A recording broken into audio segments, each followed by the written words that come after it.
जंगल का शापित महल। कहते हैं हर जंगल के बीचों बीच कोई ना कोई ऐसा रहस्य छुपा होता है जिसे इंसानी आंखों ने कभी पूरी तरह देखा नहीं। मध्य प्रदेश के घने जंगलों के बीच एक सदियों पुराना महल खंडहर बन चुका है।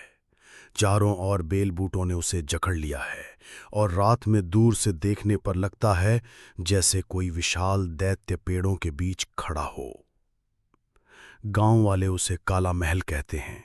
वहां दिन ढलते ही कोई नहीं जाता। बहुत साल पहले इस महल में राजा विक्रम सिंह अपनी रानी और बेटी मायरा के साथ रहते थे। राजा शिकार का शौकीन था और उसने जंगल में कई निर्दोष जानवर मार डाले। कहते हैं जंगल की आत्माओं ने उसे श्राप दिया कि उसका वंश कभी सुखी नहीं रहेगा।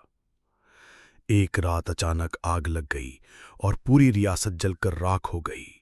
रानी और मायरा की चीखें पूरे जंगल में गूंजती रहीं, लेकिन कोई उनकी मदद को नहीं आ पाया। उसके बाद से महल खंडहर बन गया और वहां बस आत्माएं ही रह गईं। गांव के कुछ लड़के साहस दिखाने के लिए एक अमावस्या की रात महल में गए। जैसे ही वे अंदर पहुंचे, उन्हें टूटी दीवारों पर काले धब्बे नजर आए, जैसे ताजा खून हो। अचानक दीवारों पर जलती मशालें अपने आप जल उठीं।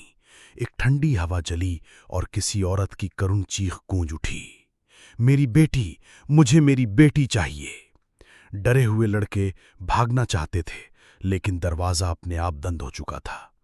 तभी सीढ़ियों पर सफेद साड़ी में एक औरत दिखी। उसका चेहरा आधा जला हुआ था, आंखें कोयले की तरह लाल।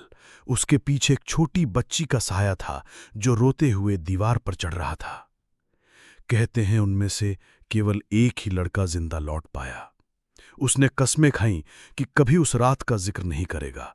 लेकिन गांव वाले कहते हैं जब भी कोई उस महल के पास जाता है, उसे दूर से किसी बच्ची की रोने की आवाज और औरत की सिसकियां जरूर सुनाई देती हैं।